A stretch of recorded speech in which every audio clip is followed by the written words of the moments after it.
एक Italian village में दो कजिन रहते थे, पाब्लो और ब्रूनो। दोनों बहुत ही बड़े सपने देखते थे और विलेज के सबसे अमीर आदमी बनना चाहते थे। पाब्लो और ब्रूनो बहुत ही हार्ड वर्किंग और समझदार भी थे। उन्हें बस एक अपॉर्चुनिटी की तलाश थी और एक दिन उन्हें वो अपॉर्चुनिटी मिल भी गई। उस विलेज को दो लोगों की जरूरत थी जो पास की रिवर से पानी भरकर ला सके, और ये काम पाब्लो और ब्रूनो को दिया गया।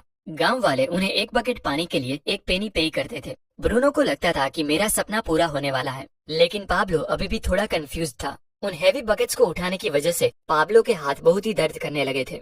इसलिए पाब्लो पानी भरने के अलग अलग तरीके सोचने लगा और उसे एक बहुत ही अच्छा आइडिया आया और उसने ब्रूनो से कहा, भाई मेरे पास एक आइडिया है। ये हर रोज बकेट उठाने से अच्छा है हम रिवर से अपने गांव तक एक पाइपलाइन डाल दे, जिससे ये बकेट भरने की झंझट ही ना रहे। लेकिन ब्रूनो को इस आइडिया में कोई भी दिलचस्पी नहीं थी, क्योंकि उसे काम के इंस्टेंट पैसे जो मिलने लगे थे। इसीलिए उसने पाब्लो को इग्नोर किया और ज्यादा पैसे कमाने के लिए वो ज्यादा बकेट भरने लगा। लेकिन पाब्लो ने अपने प्लान पर धीरे धीरे वर्क करना स्टार्ट कर दिया। वो आधे दिन बकेट्स भरता और बाकी के टाइम पर पाइपलाइन बनाने का काम करता। उसे पता था कि ये काम बहुत ही मुश्किल होगा और ऐसा करने से उसकी इनकम भी कुछ टाइम के लिए बहुत कम हो जाएगी। वो ये भी जानता था कि पाइपलाइन बनाने में कम से कम 1-2 साल लग सकते हैं, लेकिन उसे अपने आइडिया पर पूरा भरोसा था। इसीलिए उसने पाइपलाइन के लिए काम करना जारी रखा। कुछ महीने बाद ब्रूनो और गांव वालों ने उस पर हंसना शुरू किया, क्योंकि 1-2 महीने में कुछ खास काम हुआ नहीं था। इसीलिए गांव वाले उसे पाब्लो दी पाइपलाइन मैन कहकर उसका मजाक उड़ाते थे।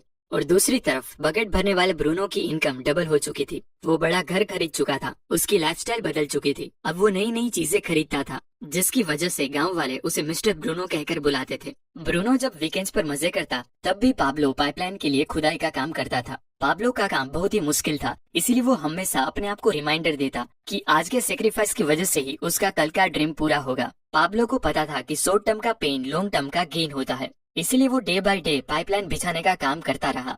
कुछ महीनों बाद पाब्लो की आधी पाइपलाइन बन चुकी थी, जिसकी वजह से उसे पानी भरने के लिए अब बस आधे रास्ते तक ही आना पड़ता था। इससे उसका काफी टाइम बचने लगा और वो पाइपलाइन बनाने को ज्यादा टाइम देने लगा। कुछ महीनों बाद ब्रूनो ने रियलाइज किया कि रोजाना इतनी बड़ी बकेट उठाने से उसका शरीर अब पूरी तरह से थक चुका था। अब वो पहले जितना पानी नहीं ला सकता था, जिसकी वजह से वो बहुत परेशान रहने लगा और लोग उसे ब्रूनो द बकेटमैन कहकर बुलाने लगे। और इस तरफ महीने गुजरते गए, पर पाब्लो ने अपनी पाइपलाइन पर काम जारी रखा और देखते ही देखते कुछ ही साल में पाब्लो ने पाइपलाइन कंप्लीट कर ली। अब वो बकेट उठाने की जगह पाइपलाइन से गांव वालों को 24/7 फ्रेश पानी देता था, जिससे पाब्लो पहले से बहुत ज्यादा कमाने लगा था। अब सिचुएशन ऐसी हो गई थी कि अगर पाब्लो काम नहीं भी करता, यानी अगर वो सो रहा हो, पार्टी कर रहा हो या कहीं घूम फिर रहा हो, तब भी वो कमाता था।